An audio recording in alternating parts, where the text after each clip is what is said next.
Pace up. Learn and grow.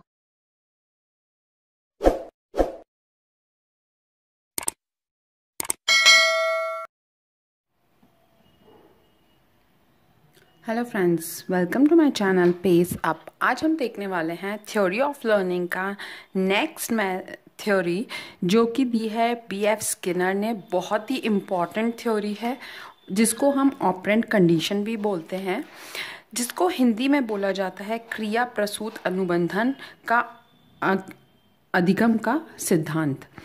अब इसमें सबसे पहले हम देख लेते हैं कि बीएफ स्किनर कौन थे। उनका पूरा नाम था ब्रूहस फ्रेडरिक स्किनर, जिनका जन्म हुआ था 20 मार्च 1904 में और डेथ हुई थी 1945 में। Skinner has done experiment on rat in 1930 and on pigeon in 1943. Skinner ने 2 एक्सपेरिमेंट किए थे, एक रैट पर और एक पिजन पर। रैट पर किया था 1930 में और पिजन पर किया था 1943 में।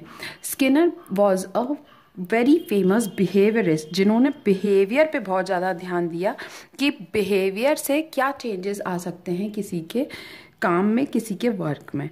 Skinner use the term operant to refer to any active behaviour that operates upon the environment to generate consequences.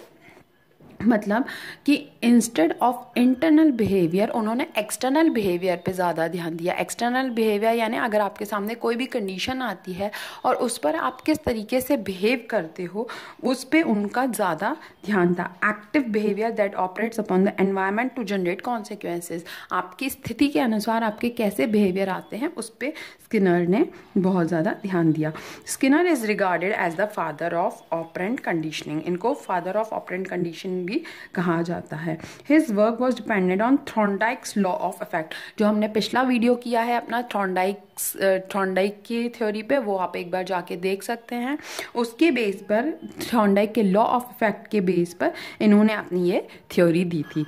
अब बहुत इंपॉर्टेंट है टाइप्स ऑफ बिहेवियर। कई बार direct question types of behaviour पे भी आ सकता है, तो आप ये लिख सकते हैं और इसको एलैबोरेट करके लिख सकते हैं, जो मैं आपको समझा रही हूँ उस पर। टाइप्स ऑफ बिहेवियर में 2 टाइप होते हैं, एक होता है रिस्पोंडेंट बिहेवियर और एक होता है ऑपरेंट बिहेवियर। अब रिस्पोंडेंट बिहेवियर क्या होता है? रिस्पोंडेंट बिहेवियर ऑटोमेटिक और रिफ्लेक्सिव होता है। मान लीजिए आप कोई गर्म चीज़ छू लेंगे तो आप एकदम से क्या करेंगे, अपना हाथ पीछे कर लेंगे, तो वो क्या हुआ, रिस्पॉन्ड हुआ उस चीज़ के लिए और आपने रिफ्लेक्सिव एक्शन दिया, तुरंत आपने हाथ पीछे कर लिया। लेकिन ऑपरेंट बिहेवियर क्या होता है? जो रिपीटेडली होता है, रिपीटेड बिहेवियर ऑन कंडीशन। ये हम अभी जब आपको पूरा ये रैट का एक्सपेरिमेंट बताएंगे तो आपको समझ में आ जाएगा कि क्या रिपीटेड बिहेवियर है। मान लीजिए आपने कोई अच्छा काम किया या किसी बच्चे ने बहुत अच्छी एक जोक सुनाया तो सबने उस पर क्लैप करा, तो जब भी उसके पेरेंट्स उसको बोलेंगे या टीचर बोलेगी कि जोक सुनाओ कहीं और पे, तो वो बहुत जल्दी से रेडी हो जाएगा, क्योंकि उसे पता है कि उसको उस पर क्या हुई थी, उसका रीइंफोर्समेंट हुआ था, उसको उस पर क्लैप्स मिली थी। Skinner introduce new word that is reinforcement.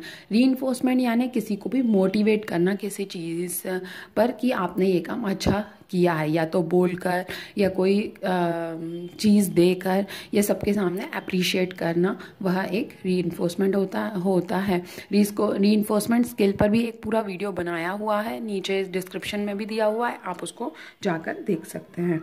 Skinner conducted experiment on animals which he placed in a Skinner box.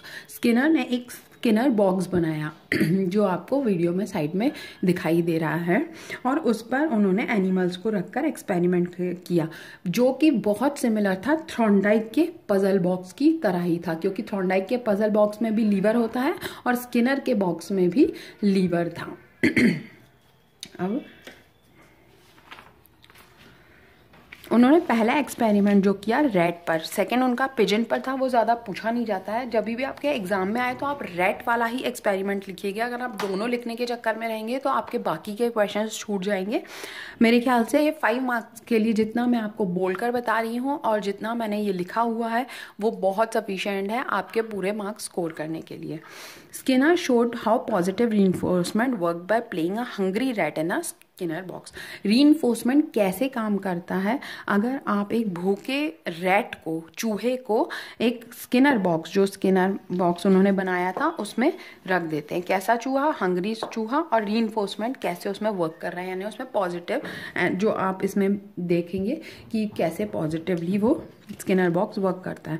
Box contain a lever on the side and has a rat moved about the box. एक lever होता है box में और rat move करता है पूरे box के अंदर। It would accidentally knock the lever. चलते चलते घूमते घूमते वो एकदम से लीवर को दबा देता है। Immediately it did so a food pellet would drop into a container next to the lever. Lever के जस्ट बाजू में एक कंटेनर है, एक कटोरा है जिसमें खाना आके गिर जाता है जैसे ही लीवर प्रेस होता है। The rat quickly learned to go straight the lever after a few times of being food pellet put in the box।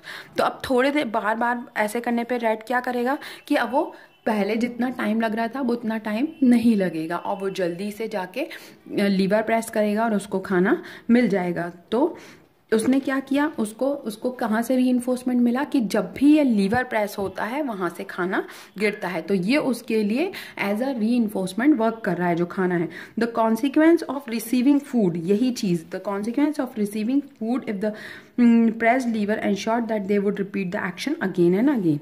तो जैसे ही उसको खाना मिलता है तो वो ये एक्शन बार बार रिपीट करेगा। तो ये चूहे के लिए क्या हो गया, रीइंफोर्समेंट हो गया कि भाई भूख लग रही है, खाना मिल रहा है।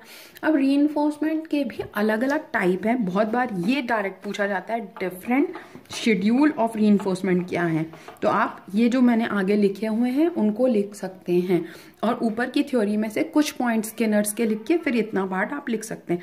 पहला क्या है, कंटिन्यूअस रीइंफोर्समेंट। कंटिन्यूअस रीइंफोर्समेंट मैंने यानी जब भी लीवर प्रेस होगा तब भी उसको तुरंत खाना मिल जाएगा, वो कंटिन्यूअस हुआ, जब भी कभी भी।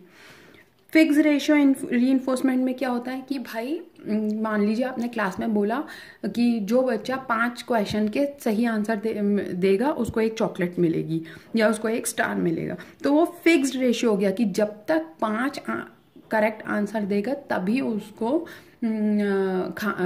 चॉकलेट या स्टार मिलेगा, अदरवाइज नहीं मिलेगा। अब क्या है, नेक्स्ट क्या है, फिक्स्ड इंटरवल रीइंफोर्समेंट।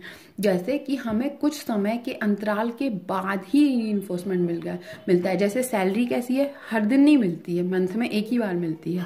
या कोई को हमने काम दिया कि भाई आप पूरे दिन काम करो, हम आपको इसके लिए इतने रुपए देंगे। तो वो रीइंफोर्समेंट कैसा हुआ, फिक्स्ड इंटरवल के बाद कि भाई उसने 6 घंटे 8 घंटे काम किया, उसके बाद हमने उसको पैसा दे दिया। अब हमारा डी नंबर का आता है, डी है variable ratio reinforcement. Variable ratio reinforcement में क्या होता है कि इसमें कोई टाइम फिक्स नहीं होता है। मान लीजिए आप कोई गैम्बलिंग का गेम खेल रहे हैं, मतलब जो नॉर्मल गेम्स होते हैं, और या फिर आप फिशिंग कर रहे हैं। फिशिंग कब आपके इसमें फंस जाएगी, कांटे में, आपको नहीं पता। तो ये वेरिएबल रेशियो है, कभी भी टाइम बदलता रहता है और आपको रीइंफोर्समेंट मिल जाता है। Variable interval reinforcement is given after an unpredictable amount of time। इसमें जो लास्ट वाला है उसमें टाइम फिक्स्ड नहीं होता है, इसमें किसी भी समय पे आपको रीइंफोर्समेंट मिल सकता है। अब इस थ्योरी के अलग अलग नाम से भी एग्जाम में पूछा जाता है। अलग नाम जैसे एक्टिव कंडीशनिंग भी बोला जाता है, रीइंफोर्समेंट कंडीशनिंग भी बोला जाता है, रिवार्ड कंडीशनिंग बोला जाता है, और आरएस थ्योरी भी बोला जाता है। आर क्या है इधर पे, रिस्पॉन्स के लिए है। इसके मेन प्रिंसिपल्स क्या हैं? पहला तो सबसे इंपॉर्टेंट जो हमने पूरी थ्योरी में ही पढ़ा है वो है रीइंफोर्समेंट। रीइंफोर्समेंट कैसा होता है, पॉजिटिव भी होता है और नेगेटिव भी होता है। कई बार हम बच्चों को बहुत तेज डांट देते हैं, उससे भी वो अच्छे काम करने लगते हैं। हमेशा पॉजिटिव गुड नहीं बोल सकते हैं, है ना। शेपिंग होती है, डिवाइडिंग और पार्टिंग द सब्जेक्ट और लेसन प्लान। मतलब हमने सब्जेक्ट को 2 पार्ट में डिवाइड कर लिया, 25 60 40 10 10 ऐसे। तो शेपिंग भी हुआ इसका। और चेनिंग, स्टेप बाय स्टेप और सीरियली, एक के बाद एक हमें यही करना चाहिए। जैसे चूहा कैसा था, अंदर घूम रहा था, लेकिन उसका सबसे पहला स्टेप क्या होगा कि उसका पहला स्टेप होगा कि वो लीवर दबाएगा, फिर खाना आएगा, फिर वो खाना खाएगा। तो वो स्टेप बाय स्टेप हो गया। फाइनली हमने इससे क्या सीखा, कंक्लूजन क्या है? According to this theory learning can be defined as modification of behaviour through in reinforcement. हम किसी को भी रीइंफोर्समेंट करके, पॉजिटिव या नेगेटिव रीइंफोर्समेंट भी होता है जो मैंने अपने पूरे वीडियो में डिस्कस किया है रीइंफोर्समेंट का, वो आप देख लीजिएगा। आप उसको मोटिवेट कर सकते हो, आप उसको मॉडिफाई कर सकते हो बिहेवियर को, और उसको उसके गोल की तरफ उसको अट्रैक्ट कर सकते हो, कोई भी स्टूडेंट को या चाइल्ड को। तो इस तरीके से हमारा टॉपिक ख़त्म होता है B.F. Skinner operant conditioning. कोई आपको डाउट हो तो आप मुझे नीचे कमेंट बॉक्स पे कमेंट लिख सकते हैं, या आप मुझे मेल भी कर सकते हैं badkulshweta@gmail.com पर। वीडियो पसंद आई तो लाइक करें, शेयर करें, सब्सक्राइब करें। नेक्स्ट वीडियो तक के लिए थैंक यू।